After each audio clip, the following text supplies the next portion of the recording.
राक्षस होगा। तो इधर ये जो पवन रेखा है, पवन रेखा बिचारी चली आई और इधर जो सहेलियां हैं कि सखियां हैं मिल गई। कहा ये बताओ रानी, आप जो आई थी तो बहुत सुंदर लग रही थी, और अब आपको क्या हो गया कि आपका ये जो माहौल बिगड़ा हुआ है, बाल जो है चुड़ैल के जैसे हो गए हैं, ये क्या है रानी?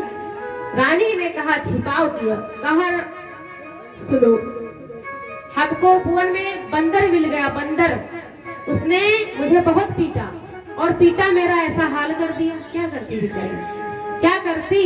इसीलिए कहते हैं माताओं बहनों को अकेले नहीं जाना चाहिए, नहीं जाना चाहिए। किसी के साथ में जाओ, वो भी तुम्हारे परिचित का है तब, अन्यथा जाओ भी मत, क्योंकि बहुत ज्यादा गड़बड़ जमाना चल रहा है। अपने हिसाब से जाओ, ना जाने कौन दुर्मलिक बैठा हो तो। इधर क्या हुआ, ये चली आई पवन रेखा अपनी सखियों के साथ महल में आई और आ करके इधर कुछ दिन बीते। अब मन में बेचारी सोच रही है, बहुत सोच रही कि बताओ इतने धर्मप्राण राजा हैं, कितने अच्छे हमारे स्वामी हैं, और वो कैसे कहते कि मेरे साथ ऐसी हालत हुई है। तो अब छिपा भी नहीं सकती। कुछ समय बीता तो पवन रेखा ने कहा स्वामी मैं कुछ कहना चाहती हूँ। तो कहा उग्रसेन ने, कहो देवी क्या बात है? कहा स्वामी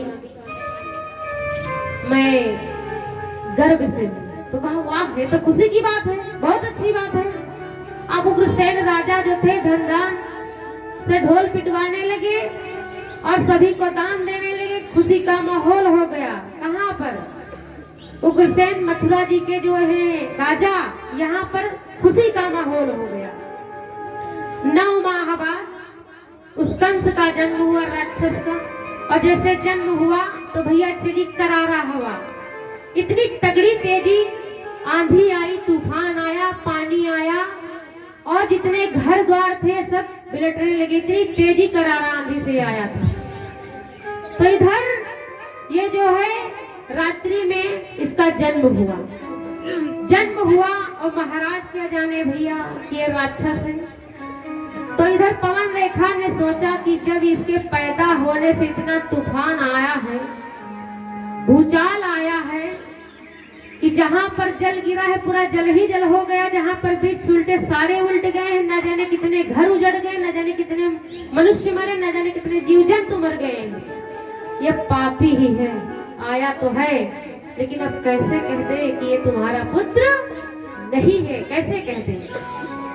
इधर क्या हुआ, जब कंस पैदा हुआ तो इसका नामांकरण किया गया, और दूसरे शास्त्र में यह भी बताया जाता है कि वासुदेव जी के पिता यमुना नदी में स्नान के लिए गए, और उससे पहले जब इस कंस का जन्म हुआ तो ज्योतिष लोग आए।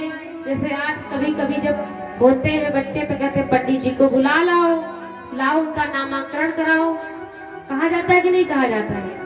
तो पहले ज्योतिषी आते थे और नामांकरण किया गया, देखा गया, कहा इसकी कुंडली देखो कैसी है। ज्योतिषियों ने बताया महाराज ये आपके लायक नहीं है, ये राक्षस वृत्ति का होगा, ये पूरी प्रजा को खा लेगा और संसार में हाहाकार कर देगा, ऐसा बालक है, इसको ऐसा करिए, या तो आप इसको मार डालिए या तो इसको नदी में फेंक दीजिए। तो महाराज उग्रसेन ने सोचा बात सही है, ये दैत्य। तो कहा ये महाराज ये दैत्य है, इसको हटाओ यहाँ से। तो इस कंस को पेटी में, लकड़ी की पेटी में रख करके यमुना जी में पैरा दिया गया। जैसे अब नदी हो तुम्हारे यहाँ पर, कहाँ पर अंदाजा लगाओ, कहाँ पर भैया? अरे मिश्रणपुरा में हो, इधर का किनारा निकल रहा हो और वहां से पैराया जाए और एक लोग यहाँ से नहाने चले जाएं, तो धीरे धीरे करके उग्रसेन महाराज के राज से, वही उसी राज्य में ये भी रहते थे। कौन? वासुदेव जी के पिता। तो वासुदेव जी स्नान कर रहे थे तो देखा कि एक पेटी तैरती हुई आ रही है। इन्होंने क्या किया, उस पेटी को उठा लिया, उठाया तो देखा बालक। तो सोचे तो बड़ी गजब की बात है, लेकर के घर को गए। ये जो वासुदेव जी की ये जो है माता जी हैं, ये बोल पड़ी। वहां नहीं किसी की वासुदेव जी माता, हम तो इसमें कथा बता रहे हैं, देखो मत। वासुदेव जी की जो माता जी हैं, तो इन्होंने कहा कि हमको बालक मिल गया, हम लेकर के आए। इधर ये कहने लगी, बालक लेकर के आए हो, ना जाने किस जाति का है, ना जाने किसका है, किस वृत्ति का है, अरे दानव है कि मानव है, ना जाने क्या है, क्यों लेकर के आओ इसको, जहां से लाए उसको छोड़ दो। कहा देवी अब पाप करवाओगे हमसे।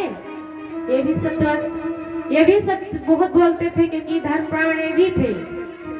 इधर क्या हुआ, जब कहने लगी इसको हमारे विचार से इसको उसी में डाल दो जहां से लाए हो। कहा नहीं देवी, महापाप माना जाएगा, क्योंकि ये बाल हत्या हो जाएगी। कहा तो महाराज अब इसको रखोगे तो, लेकिन ना जाने कैसे स्वभाव का हो तो। अब कहा जैसा होगा तैसा होगा, लेकिन भगवान की इच्छा से धन को ये मिला। चलो एक है ही पहले, वासुदेव जी पहले थे। कहा एक हमारे यहाँ घर में लल्ला है ही, चलो दूसरा भी, कोई दिक्कत नहीं। कुछ दिन क्या हुआ कि धीरे धीरे करके ये जो कंस था धीरे धीरे सियाना हो गया, जानकारी होने लगी। तो देव ऋषि नारद कहाँ छिपा कर, और देव ऋषि नारद ने सोचा, देवताओं ने सोचा, बताओ अगर ये वासुदेव जी के यहाँ रह गया तो जानते हो ना ये पाप करेगा और ना भगवान का अवतार ही होगा। कहा तो देवताओं ने मीटिंग अटेंड कर ली। कहा सुनो, हमारे विचार से इसको जो है उलझाओ, वैसे इतने पाप कराओ, इतने पाप कराओ, इसको जो है बताया जाए कुछ। कहा क्या पता, कहा बताओ जाकर के कि उग्रसेन तुम्हारे पिता हैं। देव ऋषि नारद वहां से चल दिए करताल बजाते हुए भैया। श्रीमन नारायण नारायण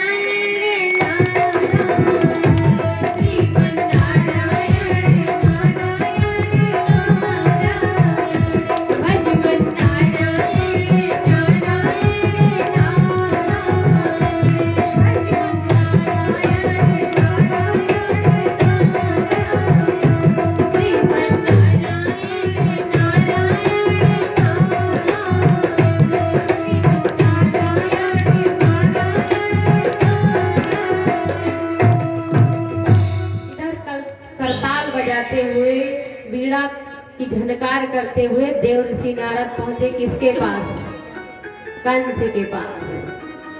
और कंस के पास जब आए तो कंस से कहा सुनो, कंस सुनो। कहा हाँ। अरे देव ऋषि नारद प्रणाम प्रणाम किया। तो कहा कंस सुनो, ये जो वासुदेव जी हैं, वासुदेव जी के पिता हैं, तुम्हारे पिता थोड़ी। हाँ क्या कहते हो? हाँ तुम्हारे पिता नहीं हैं। कहा तो कहा ये जो है ये गरीब आदमी, और तुम्हारे पिता राजा है, राजा। हाँ हमारे पिता राजा हैं। अच्छा किसी बच्चे को ये खबर ना हो और पिताजी बचपन से दूर चले गए हो तुमसे, अब पिताजी के बचपन की बात नहीं कर रहे, बच्चा पैदा हुआ ना हुआ और पिताजी चले जाए कमाने और बहुत दिन की बात लौटे और बच्चा हो जाए 5-6 साल का भैया, तो क्या पिताजी को चिन्ह पाएगा?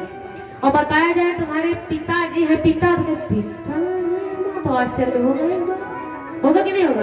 और डरेगा भी, इनके पास जाए, हो सकता है कि नहीं?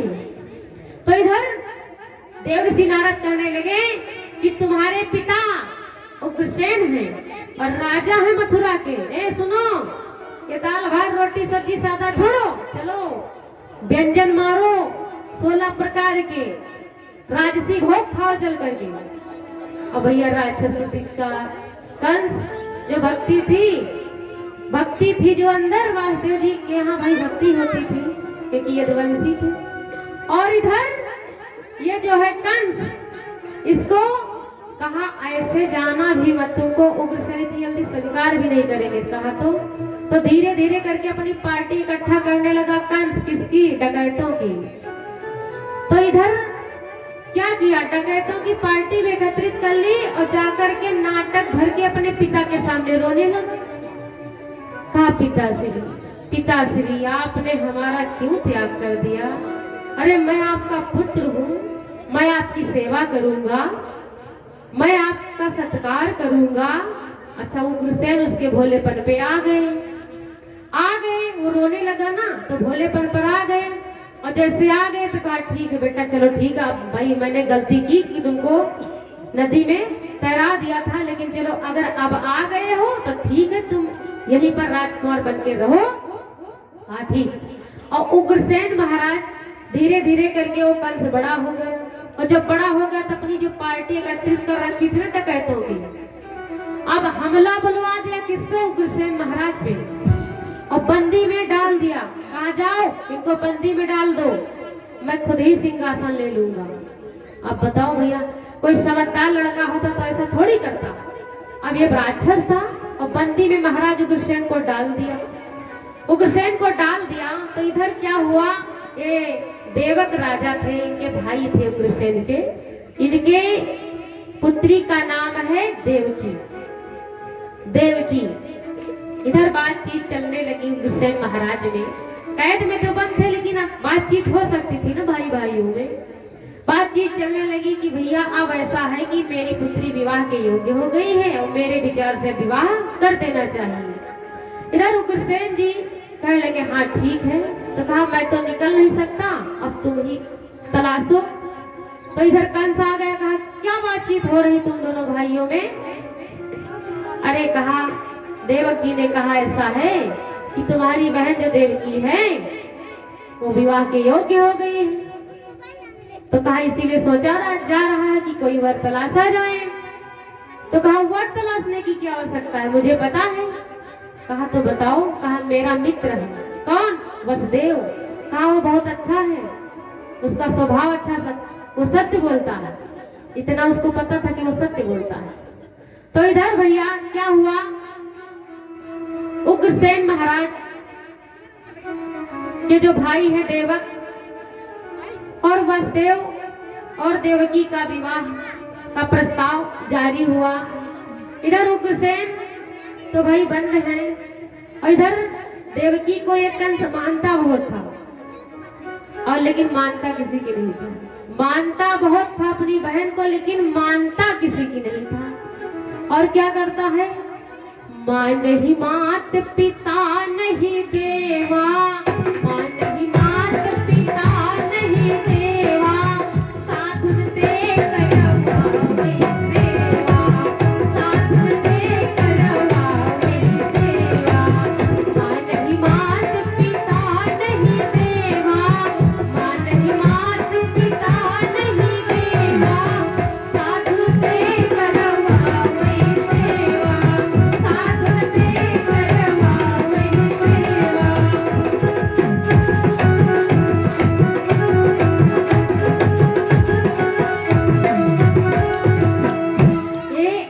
माता पिता का वचन नहीं मानता था, साधुओं से पैर मिलवाता था और साधुओं को पीटता था। अगर होम यज्ञ जहाँ चल रहे होते, देखो उग्रसेन महाराज के राज्य में जब उग्रसेन महाराज जी थे तो संत ब्राह्मण स्वतंत्र थे और प्रजा भी स्वतंत्र थी। जैसे इसका राज हुआ तो ना तो होम होने देता है, ना तो किसी संत को बैठ के तपस्या करने देता है, और मारता है। और जिस प्रकार से लाढ़ा खींचा जाता है, परमानंद भैया जी के बालक की तरफ से 50 मुद्रा दान भगवान के श्री चरणों में, भगवान धन धान से भरपूर रखे, सुखी व संपन्न बनाए रखे, दीर्घ आयु भवत। इधर ये जो है किसी की बात मानता नहीं है, और भगवान ही चाहते भी कि पाप बढ़े, और संतों को ये कर संतों से लेने लगा कि अगर कर नहीं दिया तो खून दो।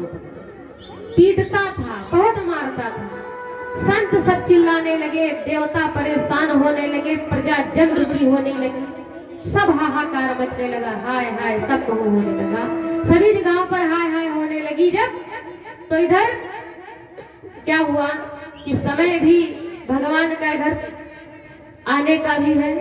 तो इधर देवकी माता का विवाह का प्रस्ताव जब जारी हुआ तो इधर जो है देवकी और वसुदेव की विवाह की तिथि निर्धारित कर दी गई, और वहीं पर जो है रचा गया विधान कि अब जो है देवकी और वसुदेव का विवाह होगा।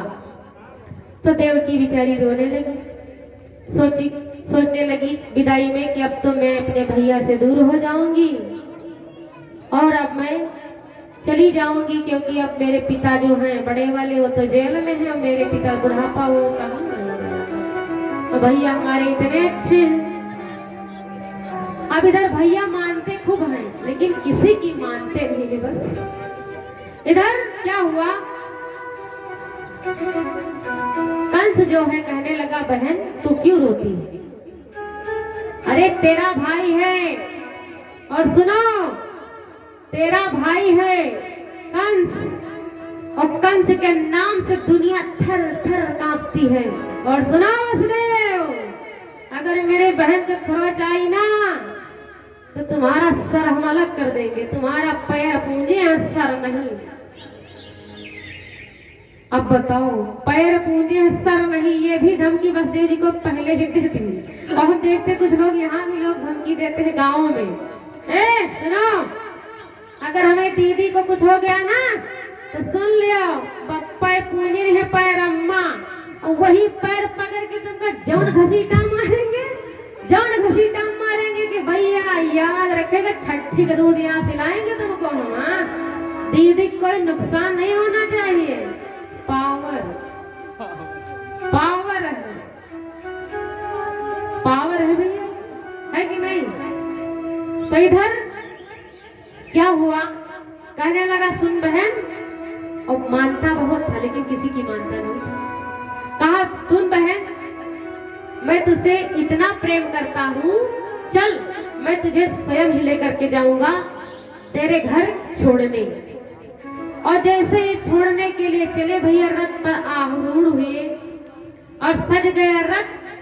देवकी वसुदेव का विवाह जब संपन्न हुआ सब लोग चल दिए, विदाई हो गई। और विदाई हुई जैसे महलों से निकले बाहर,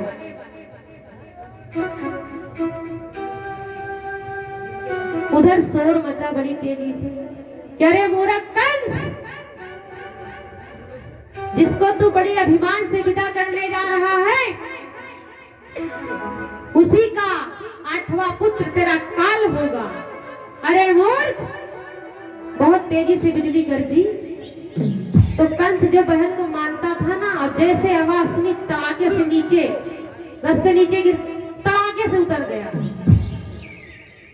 कहा इसका 8वां पुत्र मेरा काल होगा, तो न रहेगी बांस और न बजेगी बांसुरी।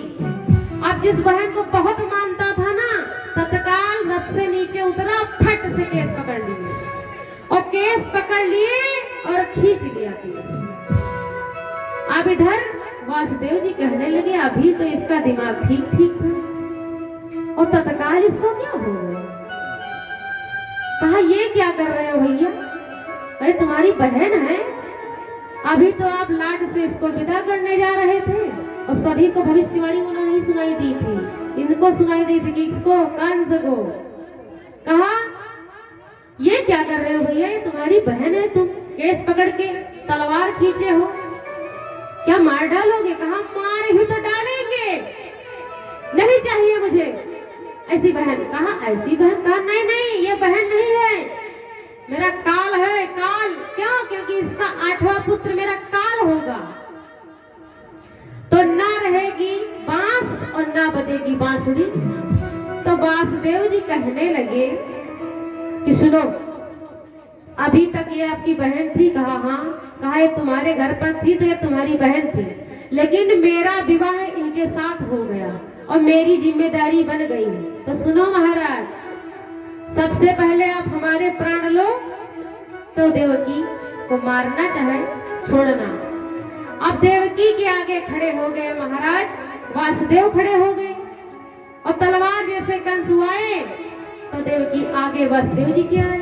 नहीं नहीं भैया नहीं, मैं विधवा होते नहीं देख सकती। क्यों, क्योंकि आप मेरे स्वामी को मत मारिए, मुझे मारिए।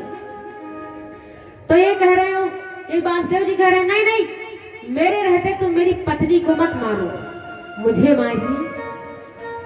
अब कंस लिए तलवार ऐसे खड़ा है जैसे देवकी की तरफ करने चले, वो फिर वासुदेव जी आगे कहे नहीं नहीं नहीं, तुम मेरी पत्नी को मत मारो। भाई ये मेरी पत्नी है, मैं अपनी पत्नी को अपनी आंखों से मरता हुआ नहीं देख सकता, तुम मुझे मारो। होत इतना करते करते 2-4-10 घंटे बीत गए। वह आया, कंस को गुस्सा, कहा बस बहुत हो गया, अब तुम दोनों लोग डिसाइड करो किसको बनना है। वो कहता है मैं बनूं, वो कहती नहीं मैं बनूं, या मैं करते हो, चलो एक लोग डिसाइड करो किसको बनना है। तो कहा भैया एक बात बताओ, अभी तो तुम नीग थे और तुम्हारी तुरंत तबीयत कैसे खराब हो गई। कहा तबीयत तुम्हारी समझ में नहीं आया क्या। कहा क्या समझ में नहीं आया। कहा तुमने सुनी नहीं आकाशवाणी। कहा आकाशवाणी भैया मैंने तो नहीं सुनी। कहा अभी अभी जोर से आकाशवाणी हुई थी कि कंस देवकी का 8वां पुत्र तेरा काल होगा। तो वासुदेव जी ने मन में विचार किया कि भविष्यवाणी कभी झूठ तो हो नहीं सकती, कभी झूठ नहीं हो सकती। तो कहा भगवान इस पापी को समाप्त भी करना है, तो भगवान तुम्हारी भविष्यवाणी झूठ नहीं हो सकती है और हम दोनों को जिंदा भी रहना है। तो वासुदेव जी ने कहा तो फिर हमको तो भाई नहीं सुनाई दी, लेकिन सुनो, अगर देवकी का 8वां पुत्र काल होगा तब तुम्हारी मृत्यु होगी। कहा हाँ। तो कहा हम अब आप समझ में आया है कुछ। अरे 8वां पुत्र काल है ना, देवकी तो नहीं। कहा हाँ देवकी तो नहीं। और केस को छोड़ दिया। और जब केस को छोड़ दिया तो इधर क्या हुआ भैया, अभी नहीं रुक जाइए। जब केस को छोड़ दिया, हाँ जाओ उनको ले जाओ। जब केस को छोड़ दिया तो इधर वासुदेव जी कहने लगे सुनो, हम तुमको वचन देते हैं कि देवकी के 8 पुत्र हम आपको दे देंगे। आप 8वां बता रहे हैं, हम 8 दे देंगे। कहा ठीक। तो कहा सुनो ठीक तो है, लेकिन रथ अब नहीं जाएगा तुम्हारे ससुराल, अब सीधा जेल की ससुराल चलो। कारागार में डाल दिया बहन और बहनोई को डाल दिया इधर कारागार में। तो उग्रसेन जी को खबर मिली कि जो ये हैं कंस ने अपनी बहन देवकी को और वासुदेव जी को कारागार में डाल दिया। उग्रसेन जी इतना परेशान कि ये मेरा बेटा हो ही नहीं सकता, अधर्मी अत्याचारी। बताओ इतना पापी है कि अपनी बहन के साथ ऐसा कुकर्म किया।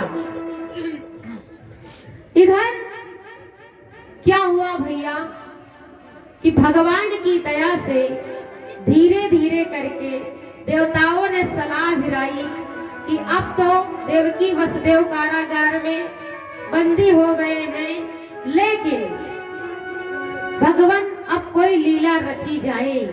तो देव ऋषि नारद कहने लगे कि अब अगर कारागार में बंद है तो पाप बंद कर सका। कहा तो कहा इससे पाप कराया जाए। तो जब प्रथम संतान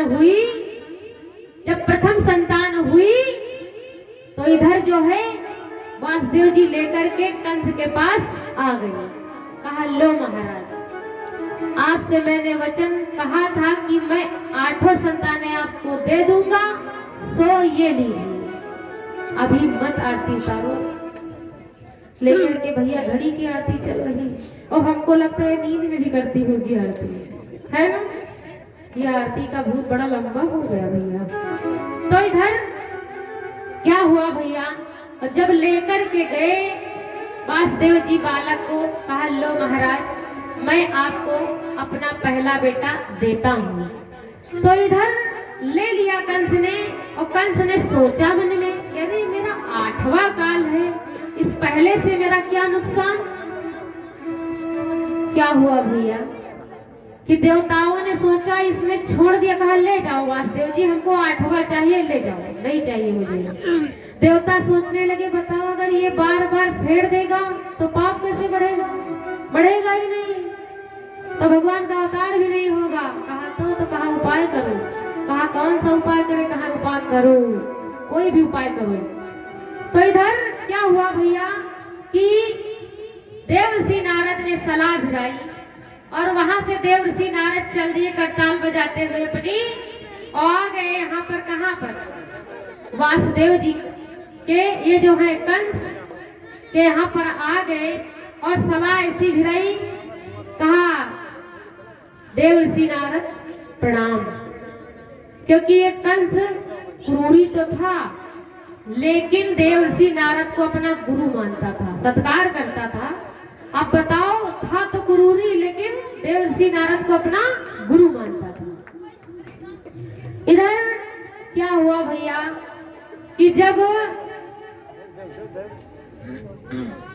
कंस बैठा हुआ था शांति बढ़िया खुशी माहौल में, और उधर बच्चा वापस किया गया तो देवकी वसुदेव बहुत प्रसन्न है, अपने बच्चे को लाड कर रहे हैं। लाड का अर्थ होता है कि अपने बच्चे को मुख चूम रहे हैं और देवकी मैया जो है अपने बच्चे को दूध पिला रही है। इधर देव ऋषि नारद आए और आकर के बोले महाराज कुशल हो? कहा हाँ कुशल है। तो कहा कुशल तो नहीं दिख रही है हमको। देव ऋषि नारद अपने मन से ही बोल पड़े कुशल तो हमको नहीं दिख रही। कहा नहीं मैं कुशल हूँ। कहा नहीं महाराज कुशल तो आप नहीं हो। अरे भैया देव ऋषि नारद आग लगाने आए हैं आग। कहा कुशल तो नहीं है, तुमको पता है कुछ? कहा आप भाई हमारे सलाहकार हैं, आप हमारे गुरु हैं, बताइए। कहा सुनो, लिया क्या लिया? कमल। कहा इधर आओ। कहा ये बताओ तुमने जो अभी अभी वासुदेव जी का बेटा वापस किया है तुमको पता है? तो तुम्हारा काल है? कहा नहीं मेरा काल 8वां है, पहला नहीं। तो सोचे है ज्यादा दिमाग लगा रहा है, और असुर इतना बुद्धि के नहीं होते, शक्तिशाली तो होते हैं लेकिन बुद्धिमान नहीं होते हैं। इधर देव ऋषि नारायण ले लिया कमल और कमल की 8 पंखुड़ी गिनना शुरू कर दिया। कहा सुनो महाराज 1 2 3 4 5 6 7 8। अब कल से देखेंगे ये 8। कहा फिर सुनो महाराज इधर से गिनो 1 2 3 4 5 6 7 8।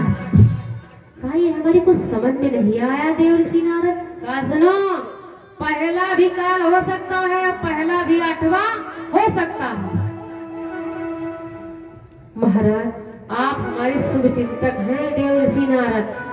हाँ तत्काल लेकर के आओ उस बालक को। और तुरंत जो है कंस गया और देवकी के गोद से बालक को छीन लिया और सामने कारागार के सामने जो चौखटिया बनी थी उसी पर पटक दिया। इस प्रकार से देवकी माता के 6 पुत्रों की हत्या की कंस ने। अब इधर क्या हुआ भैया, देवता परेशान हैं और एक तरीके से खुश भी हैं, लेकिन पाप बहुत बढ़ गया। किसका? कंस का। क्योंकि कहते हैं यदि कोई व्यक्ति अगर किसी अबोध बालक की हत्या कर दे तो याद रखना पहले तो उसको कभी जन्म में पुत्र नहीं प्राप्त होगा। हमारे गुरु भगवान कहते थे कि कभी उसको पुत्र प्राप्त ही नहीं होगा, औलादहीन होगा वो। और कहते हैं कि ये बहुत ही घिनौना पाप, सबसे बड़ा पाप माना जाता है शिशु हत्या। और 6 हत्या हो गई तो घड़ा भरने योग्य हो भी गया, कुछ शेष ही बचा कंस का घड़ा। तो इधर 7वें गर्भ की बारी आ गई। 7वें गर्भ की बारी थी, गर्भ 7वां खींच कर माया ने तत्काल देवी रोहिणी उतर के खोज दिया वह डाल। देवी रोहिणी उतर के दिया तेज वह डाल। देवी रोहिणी उतर के दिया तेज वह डाल।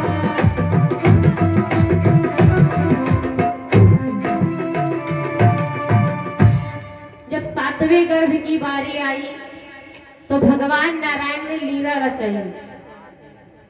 ऐसी लीला रचाई, महामाया को भगवान ने याद किया, कहा हे महामाया यहाँ आओ। महामाया ने कहा प्रभु आज्ञा। कहा महामाया 7वां गर्भ खींच करके जाओ देवी रोहिणी के उदर में डाल दो। और देवी रोहिणी कोई और नहीं थी, वासुदेव जी की दूसरी पत्नी थी। जा करके देवी रोहिणी के उधर में महामाया ने वो तेज डाल दिया, तो इधर ये कंस और वसुदेव देवकी सब समझ गए, और यहाँ पर पहरे बहुत लंबे से लगाए गए थे कि आठों पहर चारों घड़ी इस पर नजर रखो, और जो है इतना पहरा बढ़ाया गया कि जैसे बालक पैदा हो मुझे बताया जाए। इधर क्या हुआ भैया, जब वो खंडन हो गया तो कंस और वसुदेव ने समझा कि ये जो सातवां गर्भ है वो खंडित हो गया, और कंस चकराने लगा मन में कि खंडित कैसे हो सकता है, मेरी समझ में नहीं आ रहा भाई खंडन कैसे हो सकता है, लेकिन सोचे चलो हो सकता है। तो इधर देवकी और वसुदेव जी मन में खुश भी है कि भले भगवान खंडन हो गया, ठीक, क्यों? क्योंकि ये निर्मम हत्या करता, क्योंकि मैंने 6 पुत्रों की निर्मम हत्या देखी है।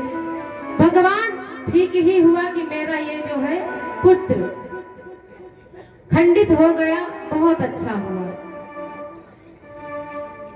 इधर क्या हुआ, भगवान की कृपा से बलराम जी का प्रागट्य होता है। ये भी भगवान के अंशावतार हैं, ये वही हैं कौन, लखन।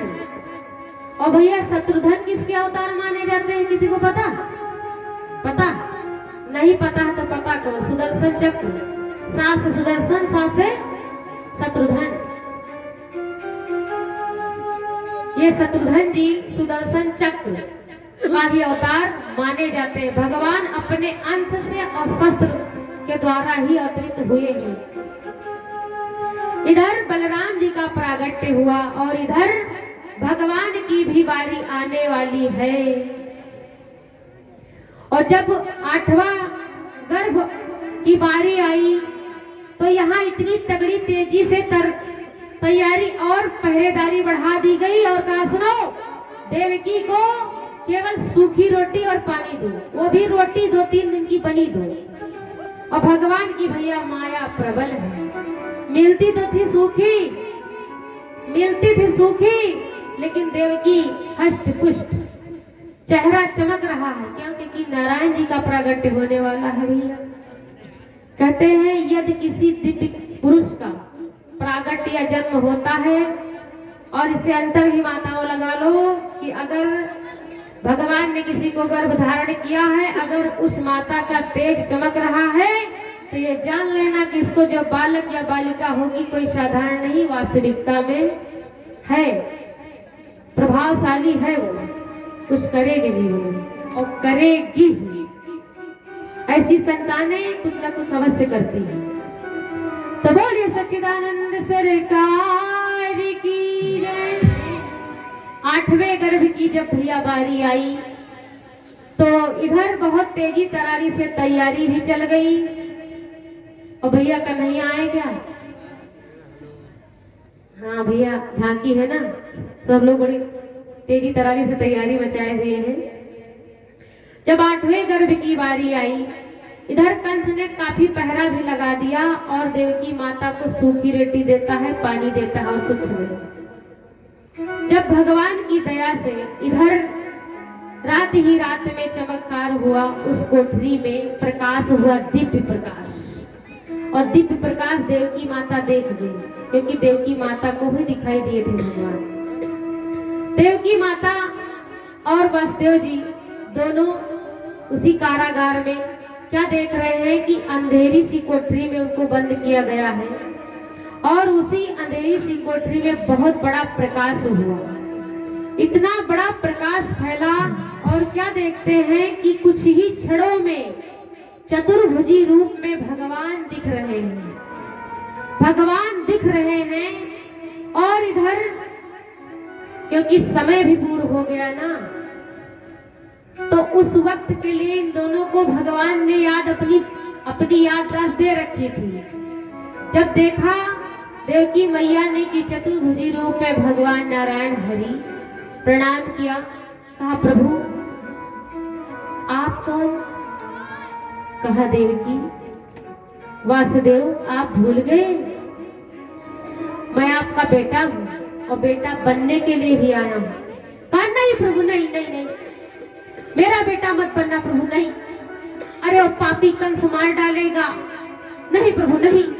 मैंने 6 पुत्रों की हत्या देखी, निर्मम हत्या।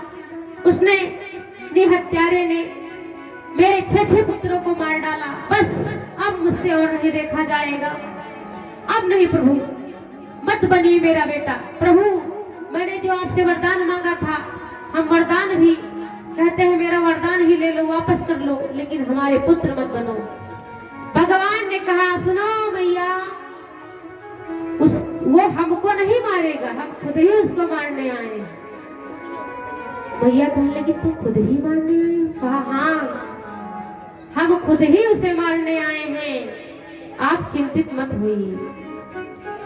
इधर भैया क्या हुआ कि भगवान चतुर्भुजी रूप में जो थे और जो माया प्रबल अपनी जो दिव्य तेज फैला रखा था, वो प्रकाश समेटा और अपना रूप भी समेटा और एक बालक बन गए। और बालक बन गए और जो याददाश्त थी है अभी देवकी वसुदेव जी को, वो अपनी खींच ली भगवान ने। तो इधर कैसे भगवान प्रकट होते हैं? भय प्रकट गोपाला दीन दयाला यशुमत के हितकारी। भय प्रकट गोपाला दीन दयाला यशुमत के हितकारी। हर सिद्ध महतारी मुनि मनहारी अद्भुत रूप निहारी। है प्रकट गोपाला दीन दयाला यशुमत के हितकारी।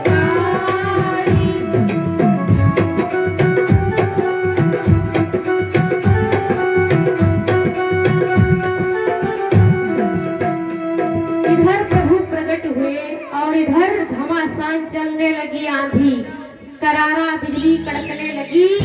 और इधर जो जेल कठरिया है और रात अंधेरिया है भैया। और भगवान का जन्म हुआ तो भगवान ने कहा सुनो वासुदेव जी, अब हमको आप जो है पहुंचा दीजिए। कहाँ पर बताओ, कहाँ गए भैया? हाँ? नंद बाबा के यहाँ तो गए हैं, ये चीज तो सही है, लेकिन कहाँ गए? नदी पर।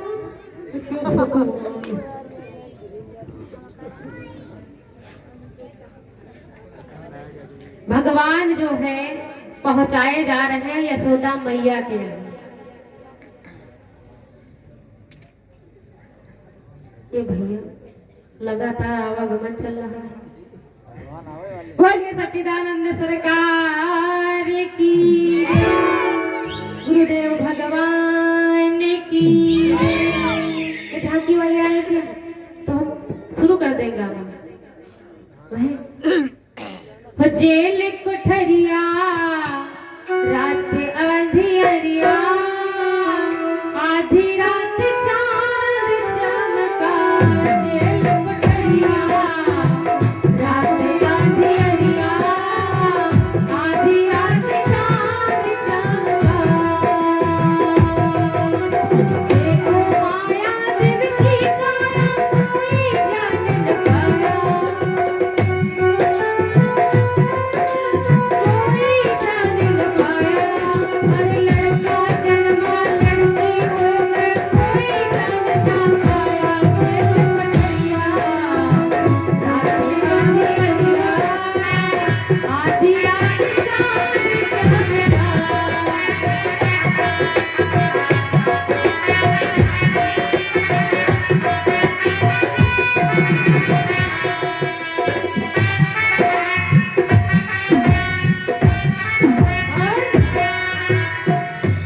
जेल कोठरिया रात अंधेरिया, जेल कोठरिया रात अंधेरिया,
सच्चिदानंद सरकार की जय।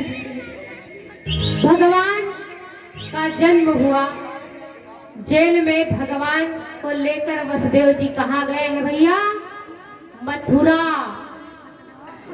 से वृंदावन पहुंचाए हैं भगवान। और इधर क्या हुआ, जब वसुदेव जी ले जाने लगे थे तो भगवान ने उनको इतनी दिव्य शक्ति दे रखी थी कि उनको कोई सुधि बुद्धि नहीं थी। भगवान को लेकर के चले हैं, यमुना जी को पार कर गए।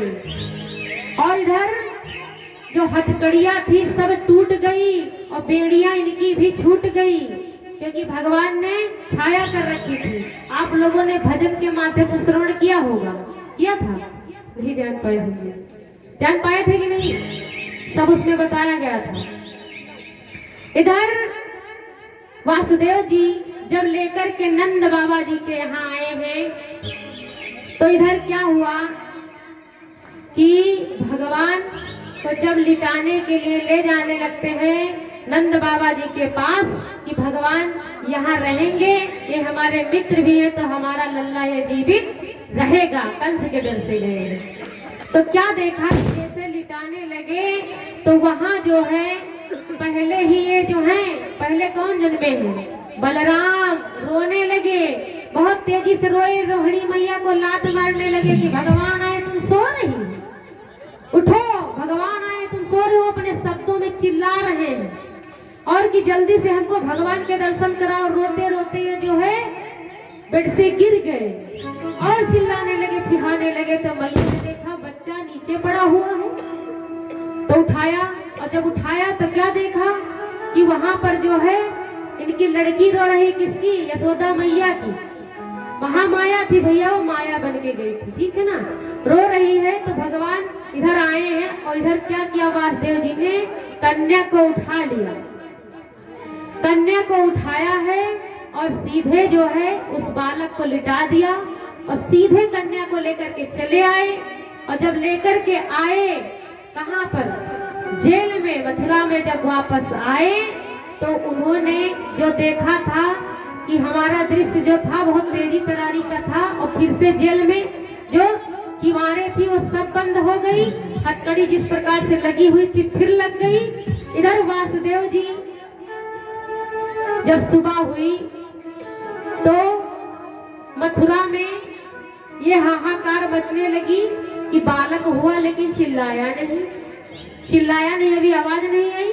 तो आवाज महामाया ने शुरू कर दी। और भैया तुम्हारे भी चिल्लाना उन्होंने बच्चे का नहीं है क्या? अच्छा नहीं, बच्चा नहीं चिल्ला भैया। सो जी की तरफ से सौ मुद्रा दान भगवान के श्री चरणों में, भगवान धन धान से भरपूर रखे, सुखी व संपन्न बनाए रखे। इधर जब महामाया रोने लगी, देखो तुम वहां से मत बोलो, हम आएंगे वहां तुमको समझाएंगे विधि से।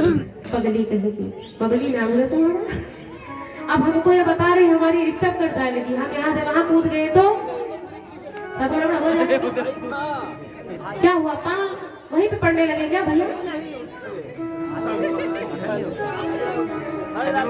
ज्यादा हो गई क्या?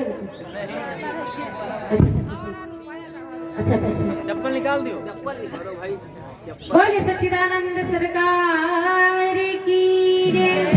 महामाया तेजी से रोने लगी तो सब पहरेदार जग गए और सोचने लगे कि अब बस लड़का हो ही गया। क्या नाम? मनोज भैया जी की तरफ से 20 मुद्रा दान भगवान के श्री चरणों में भगवान धन धान से भरपूर रखे, सुखी व संपन्न बनाए रखे। इधर क्या हुआ, कंस को तुरंत खबर दी गई, महाराज महाराज बच्चे का जन्म हो गया। कंस रात में सोया नहीं था, रात भर नहीं सोया था, क्योंकि उसको पता था मेरा 8वां काल है। और इधर काल चला गया, जहां जाना था भगवान तो पहुंच गए। इधर कंस कहता बस तत्काल चलो, और सीधा जाता है तो देवकी माता कहने लगती है भैया ये बेटी बेटा नहीं। कंस ने हाथ से छीन लिया, बेटा हो या बेटी ये मेरा काल है, क्योंकि यही मेरा आखिरी काल है, 8वां है ना, तो बेटा हो या बेटी यही मेरा काल है। कहा भैया इस बच्चे ने आपका क्या बिगाड़ा है? अरे काल तो आपको बच्चे से था, उससे भय था, और ये बेचारी क्या करेगी? ये आपको मानेगी, मामा कहेगी। बस मुझे सुनना मामा मामा। कंस ने छीना लड़की को और जैसे पटकना चाहा,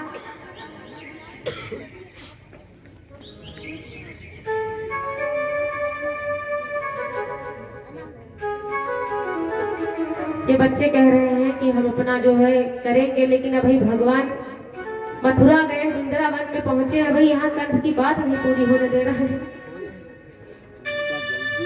तो इधर क्या हुआ कि जब कंस ने कहा नहीं मुझे नहीं सुनना मामा का वचन, और लड़की ले ली हाथ से और जैसे पटकना चाहा वो तड़ाक से ऊपर चली गई। मूर्ख कंस पापी, तू क्या समझता है कि तेरा काल मर चुका है? अरे मूर्ख, तेरा काल तो पहुंच चुका है, पहुंच चुका है वृंदावन। कंस तेरी मृत्यु निश्चित है। अब कंस घबराया कि यह बेटी हुई है और कैसे पहुंच गया। अब इधर तो भैया उत्सव मनाया जा रहा है, कहां पर? मथुरा में उत्सव मनाया जा रहा है, उन्हीं के इर्द गिर्द में वृंदावन भी था भैया। वृंदावन ऐसे किया गया है अलग, जैसे कि आप यहाँ रह रहे हैं और आपका जो गौशाला बना है आप हटके थोड़ा वहां चले जाओ, वहीं पे वृंदावन। हाँ भैया, ऐसे ही भगवान ने बसाया था। उसी मथुरा के ही दरमियान में वृंदावन पड़ता, जैसे अपने नगर में हो सब लोग तो दूलमपुर, बनपुर, पूरमपुर यही सब है, तो इसी प्रकार से वो भी था। इधर बस यमुना मैया के पार जाना था बस, और यहाँ पर नैया चलती ही नहीं है, नहीं उस पार जाओ तो मिल जाए, इस पर उस पर, है ना। क्यों रोने लगी? क्या रोने लगी? तो क्यों रोने लगी भैया? जानती हूँ तो मेरा स्वभाव ही ऐसा है। बोले सच्चिदानंद सरकार की जय। अब इधर भगवान का जन्म मनाया जा रहा है बड़े अच्छे से। अरे जन्मे हैं किसने कन्हैया गोकुल में बाजे।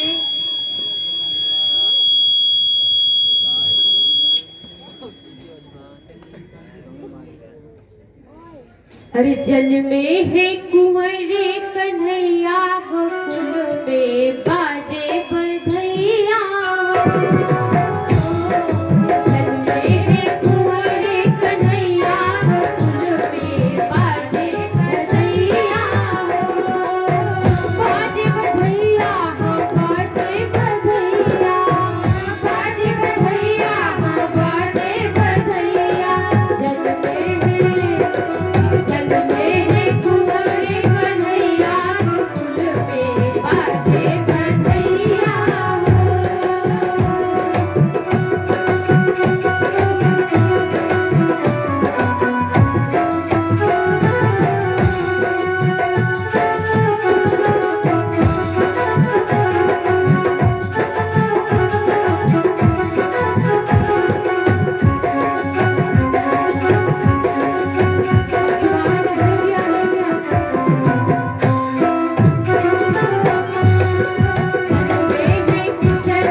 अब ये उठे अपना शुरू करें क्या जन्म उत्सव मनाए और नचवाए।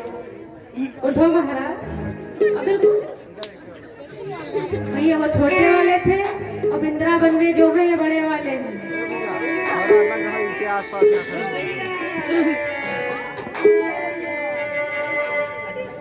चलिए भैया भगवान की खुशी में राधा कृष्ण की झांकी और जितने भी लोग हैं सब लोग भगवान का उत्सव मनाएं।